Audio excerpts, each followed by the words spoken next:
Terima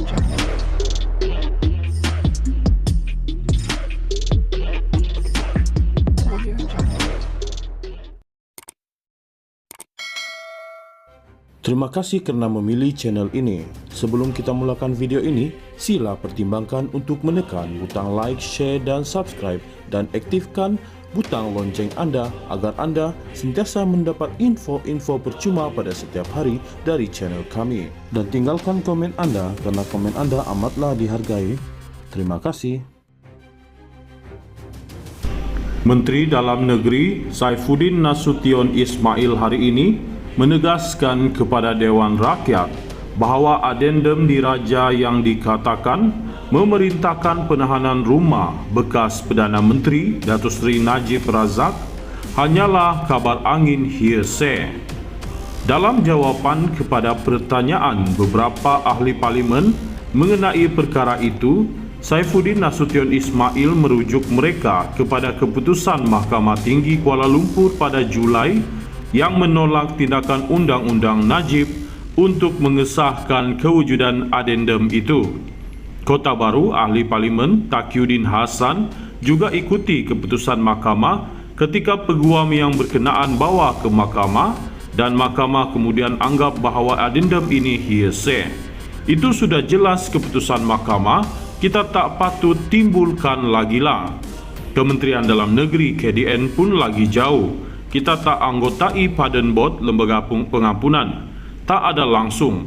Jadi wujud atau tidak adendum yang dikatakan, mahkamah kata ketika perkara itu diangkat peguam berkenaan, mahkamah kata cerita ini sipolan dengar sipolan dapat dari sipolan, itu maknanya hearsay. Jadi selesai kat situlah, saya tak nak ulas lebihlah katanya. Saifuddin berkata demikian ketika menyampaikan ucapan penggulungan rang Undang-Undang Belanjawan 2025 apabila ram kapal Sing Pakatan Harapan PH Bukit Glugor dan Taqiyuddin Hassan PN Kota Baru menuntut penjelasannya berhubung rancangan kerajaan menggubal Undang-Undang Tahanan Rumah. Ini termasuk sama ada cadangan itu yang menurut Putrajaya bertujuan untuk menangani kesesakan di kemudahan penjara di seluruh negara akan terpakai kepada Najib yang kini dipenjarakan kerana rasuah. Sehubungan itu, Saifuddin Nasution Ismail memberitahu Dewan Rakyat bahawa pada ketika ini hasrat kerajaan hanya untuk menangani kesesakan penjara akibat kes reman. Menurut menteri itu, kini terdapat kira-kira 28,000 individu yang ditahan di penjara di seluruh negara sementara menunggu perbicaraan jenayah mereka selesai. Justeru katanya, individu yang disabitkan kesalahan seperti Najib tidak akan terpakai di bawah rancangan itu kerana dia telah pun disabitkan kesalahan. Kalau sudah disabitkan, tidak termasuk dalam kita punya cadangan ini. Termasuk kalau dia kena reman 10 tahun ni, tak layak dipertimbangkanlah untuk tahanan rumah kerana ia tunjukkan tahap seriusnya kesalahan dia itu, katanya. Terdahulu, Saifuddin berkata rancangan itu adalah untuk memberi mahkamah kuasa budi bicara untuk memerintahkan tahanan reman di kediaman pribadi mereka sendiri.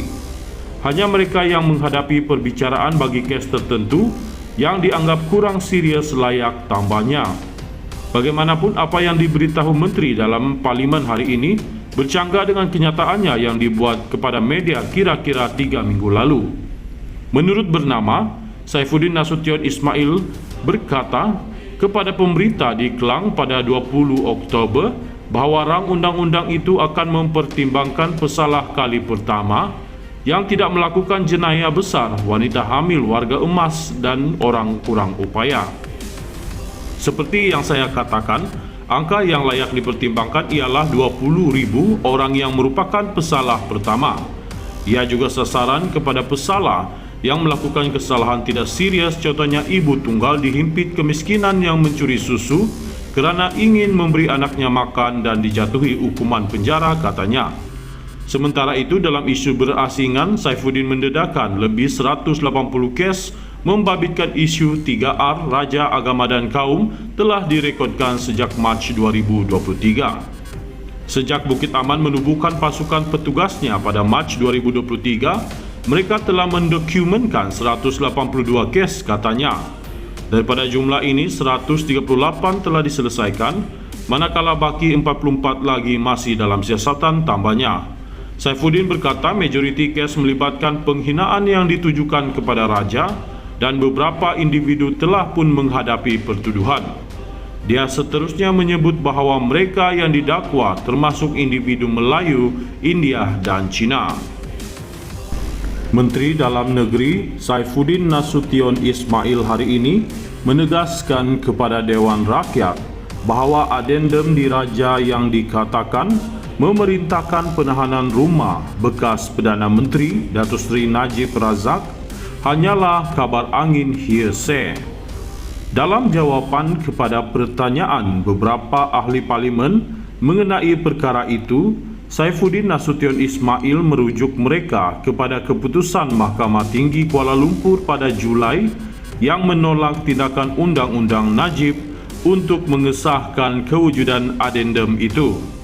Kota Baru Ahli Parlimen Taqiyuddin Hassan juga ikuti keputusan mahkamah ketika peguam yang berkenaan bawa ke mahkamah dan mahkamah kemudian anggap bahawa adendum ini hearsay.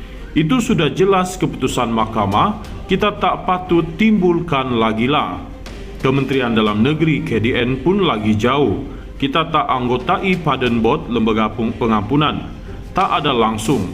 Jadi wujud atau tidak adendum yang dikatakan, mahkamah kata ketika perkara itu diangkat peguam berkenaan, mahkamah kata cerita ini sipolan dengar sipolan dapat dari sipolan, itu maknanya hearsay. Jadi selesai kat situlah, saya tak nak ulas lebihlah katanya.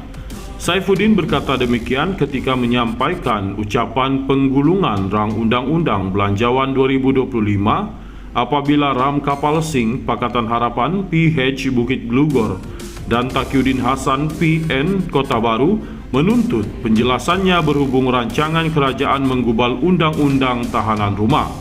Ini termasuk sama ada cadangan itu yang menurut Putrajaya bertujuan untuk menangani kesesakan di kemudahan penjara di seluruh negara akan terpakai kepada Najib yang kini dipenjarakan kerana rasuah. Sehubungan itu, Saifuddin Nasution Ismail memberitahu Dewan Rakyat bahawa pada ketika ini hasrat kerajaan hanya untuk menangani kesesakan penjara akibat kes reman. Menurut menteri itu, kini terdapat kira-kira 28,000 individu yang ditahan di penjara di seluruh negara sementara menunggu perbicaraan jenayah mereka selesai. Justeru katanya, individu yang disabitkan kesalahan seperti Najib tidak akan terpakai di bawah rancangan itu kerana dia telah pun disabitkan kesalahan. Kalau sudah disabitkan, tidak termasuk dalam kita punya cadangan ini. Termasuk kalau dia kena reman 10 tahun ni, tak layak dipertimbangkanlah untuk tahanan rumah kerana ia tunjukkan tahap seriusnya kesalahan dia itu, katanya. Terdahulu, Saifuddin berkata rancangan itu adalah untuk memberi mahkamah kuasa budi bicara untuk memerintahkan tahanan reman di kediaman pribadi mereka sendiri. Hanya mereka yang menghadapi perbicaraan bagi kes tertentu yang dianggap kurang serius layak tambahnya. Bagaimanapun apa yang diberitahu Menteri Dalam Parlimen hari ini bercanggah dengan kenyataannya yang dibuat kepada media kira-kira 3 minggu lalu. Menurut bernama, Saifuddin Nasution Ismail berkata kepada pemberita di Kelang pada 20 Oktober bahawa rang undang-undang itu akan mempertimbangkan pesalah kali pertama yang tidak melakukan jenayah besar, wanita hamil, warga emas dan orang kurang upaya. Seperti yang saya katakan, angka yang layak dipertimbangkan ialah 20,000 orang yang merupakan pesalah pertama. Ia juga sasaran kepada pesalah yang melakukan kesalahan tidak serius, contohnya ibu tunggal dihimpit kemiskinan yang mencuri susu kerana ingin memberi anaknya makan dan dijatuhi hukuman penjara, katanya. Sementara itu, dalam isu berasingan, Saifuddin mendedahkan lebih 180 kes membabitkan isu 3R Raja Agama dan Kaum telah direkodkan sejak Mac 2023. Sejak Bukit Aman menubuhkan pasukan petugasnya pada Mac 2023, mereka telah mendokumenkan 182 kes, katanya. Daripada jumlah ini, 138 telah diselesaikan, manakala baki 44 lagi masih dalam siasatan tambahnya. Saifuddin berkata majoriti kes melibatkan penghinaan yang ditujukan kepada raja dan beberapa individu telah pun menghadapi pertuduhan. Dia seterusnya menyebut bahawa mereka yang didakwa termasuk individu Melayu, India dan Cina.